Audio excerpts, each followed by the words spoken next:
Teamhestkuk viewers. Here we are at our locals. We decided to do a deck profile finally. I'm sorry we're so lazy. Yeah. We have a regional video that we haven't uploaded. It was like a few weeks ago, so we'll get on that later. Probably after this video. Yeah. Anyway, so here's Ryan's Laval deck. deck That I took 10th place. at the regionals. He came pretty close to winning me my prophecy map, but Yeah. he tripped. I didn't trip, I got set. Oh, you'll have to watch the video for explanation. Okay, well, go ahead, Ryan. Alright, so played Lavals at an 8-round regional. I did very good, better than expected. I was very pleased with the results. My only 2 losses, I went 6-2. My 2 losses were to windups, and purely because the first windup player I played opened up, Rabbit Factory. I drew no MST, I drew no traps, so he made fast work of me. And then the other guy I played as windup wise, game 1 he opened up Magician and Shark, and I had no traps, so he just exploded. And then game 2 he opened slow, so I raped the shit out of him. And then game 3 he opened Magician, Shark, Dark Hole, Monster Reborn, Solemn Judgment. That fucking bitch went first. So he took off, set the Judgment, went spells for the Shockmaster. My opening hand was Rekindling.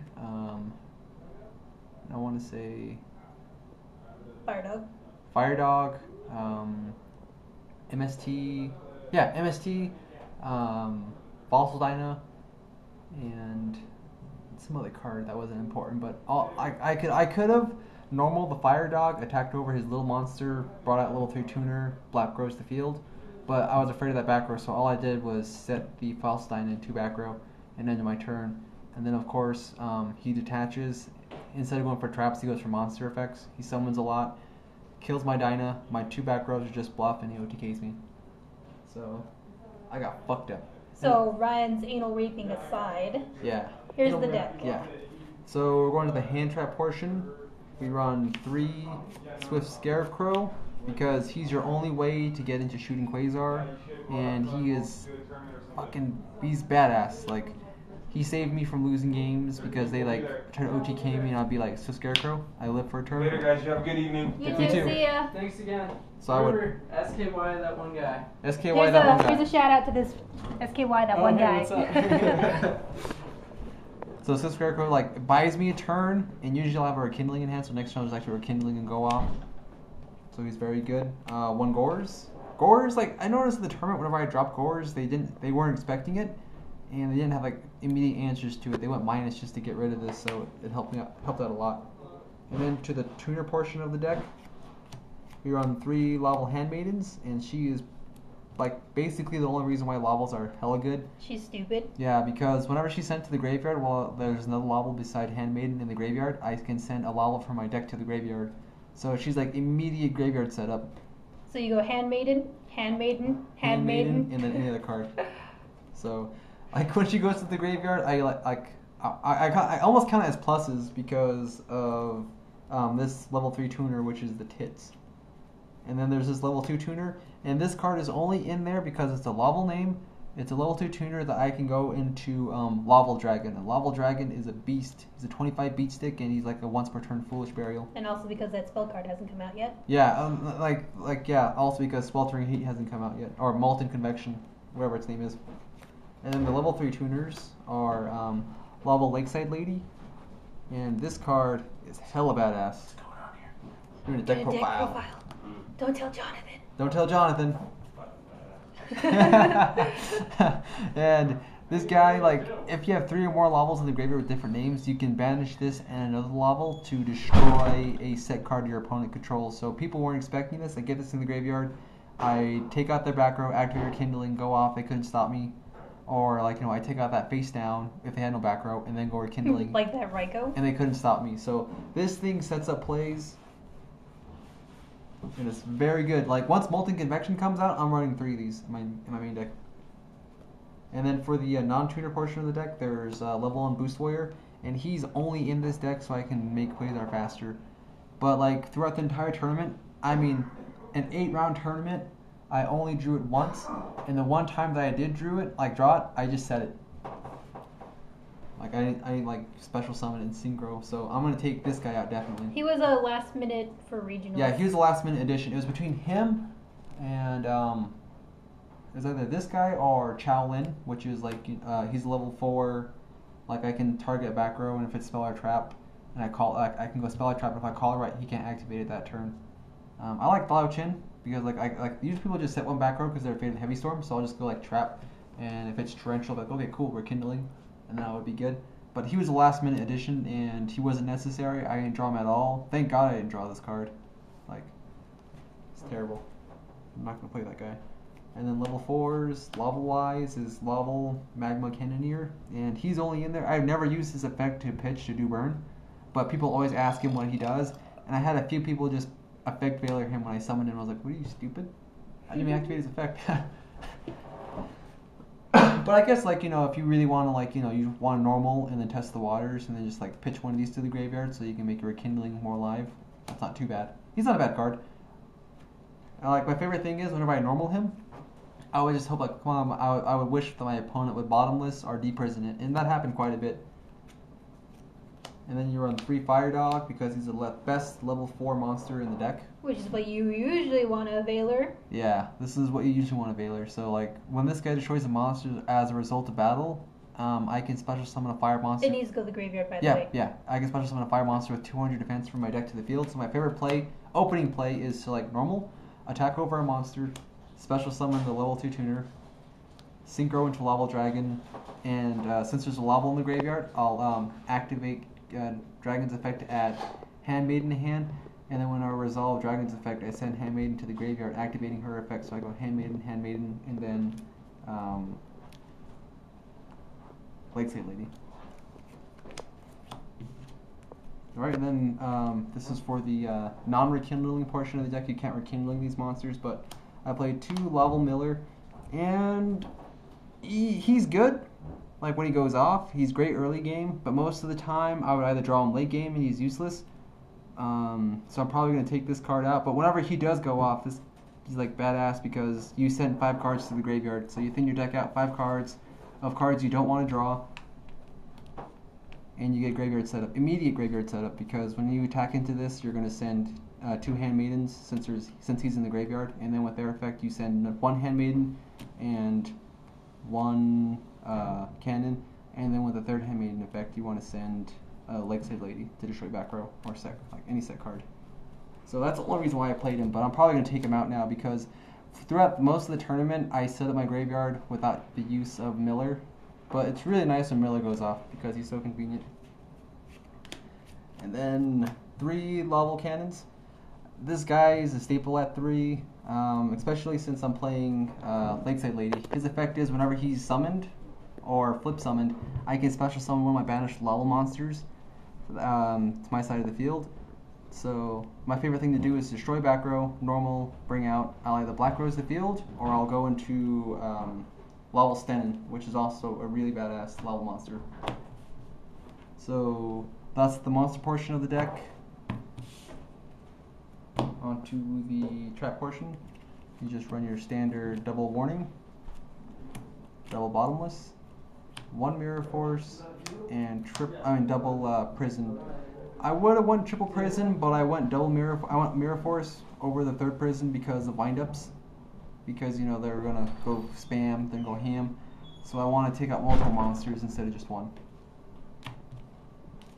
I want the spell portion, which is staple in any Laval deck or Flameball deck. Triple Rekindling. This card is broken. It's a +5 when you activate it. You special summon as many fire monsters with 200 defense to your side of the field. Kind of surprised this didn't get banned. Yeah. It means they got rid of Kraken, but not Rekindling. Yeah, it won't be completely busted until Convection comes out. Once Convection comes out, I can do Quasar first turn. And you still get that for like 3 months, though. Yeah, so I still get to like rape ass for 3 months. And then there's Monster Reborn, Dark Hole, Heavy Storm, Foolish Burial, which will be a Convection once Molten Convection comes out. Double Soul Exchange, Gold Sark. Gold Sark. Also works well with the Cannon dude. Yeah. When you're removed from play, you can just normal your cannon and bring back whatever level of the guy is out there. Yeah, it's such a versatile card because it sets up combos. I can either get Rekindling And in 2 turns, I have it for sure. And in 2 turns, I'll most likely have my graveyard set up. Or if I get like a really bad hand, I can banish a tuner, normal summon this guy, and set up my graveyard. Because sometimes I'll banish the level 2 tuner, normal this guy, bring the 2/2, synchro, and then make Laval Dragon. So it's a very good card.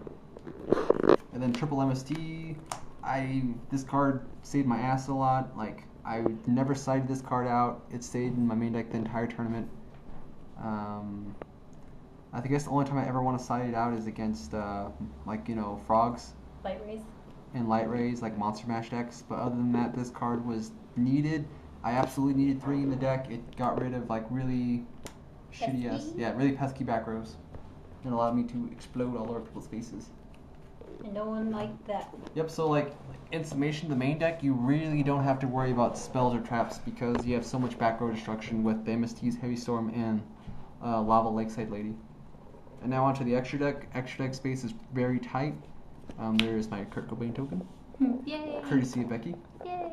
And then there's the one of a Formula Synchron, of course, so you can go into Quasar. And, like, you don't always go into Quasar because, like, most of the time you want to go into Quasar, but you won't have Swift Scarecrow in hand.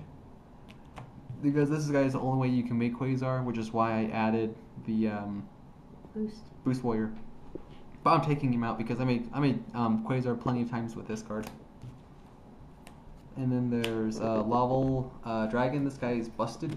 I can. It's not a once per turn effect. I can do this as much as I want. I can shuffle 2 Lavals in my graveyard into my main deck to return 1 card my opponent controls back to their hand.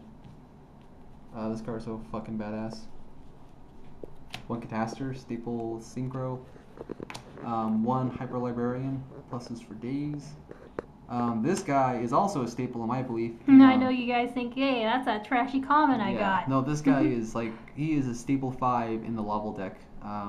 Because you can be, like, once you successfully summon him, you can rekindling him back to the field, or you can banish him with Lakeside Lady.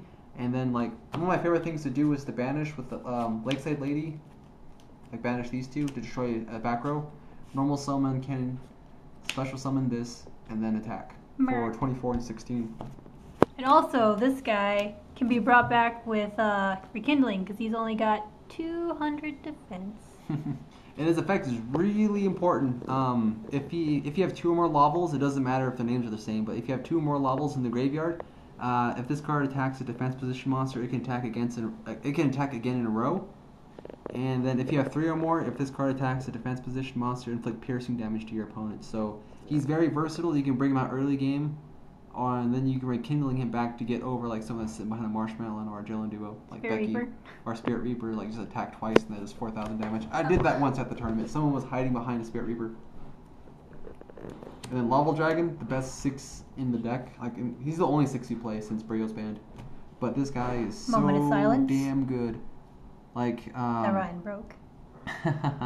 once per turn, you can add 1 Laval monster from your deck to your hand. Apparently he hates Brio. As a resolution of the effect, you send 1 Laval monster from your hand to the graveyard. It's any Laval monster, so he sets up your graveyard so damn fast. He gets you your cannons to your hand and gets rid of, like, you know, if you draw into like a Miller or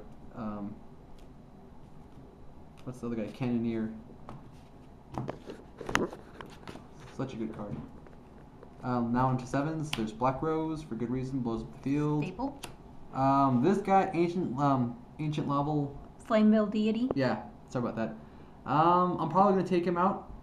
I never made him. The only reason why he's in there is for Dark Worlds, because whenever he's synchro summoned, I can banish monsters, banish cards in my opponent's graveyard equal to the number of cards in their hand, and he gains 200 attack for each card banished. So he's really good in theory, but he has 1 restriction. It's 1 fire tuner, which is no big deal, but the other monster has to be a power type monster, which is kind of gay, because the only way you can make him is with any tuner and Laval Magma Cannoneer.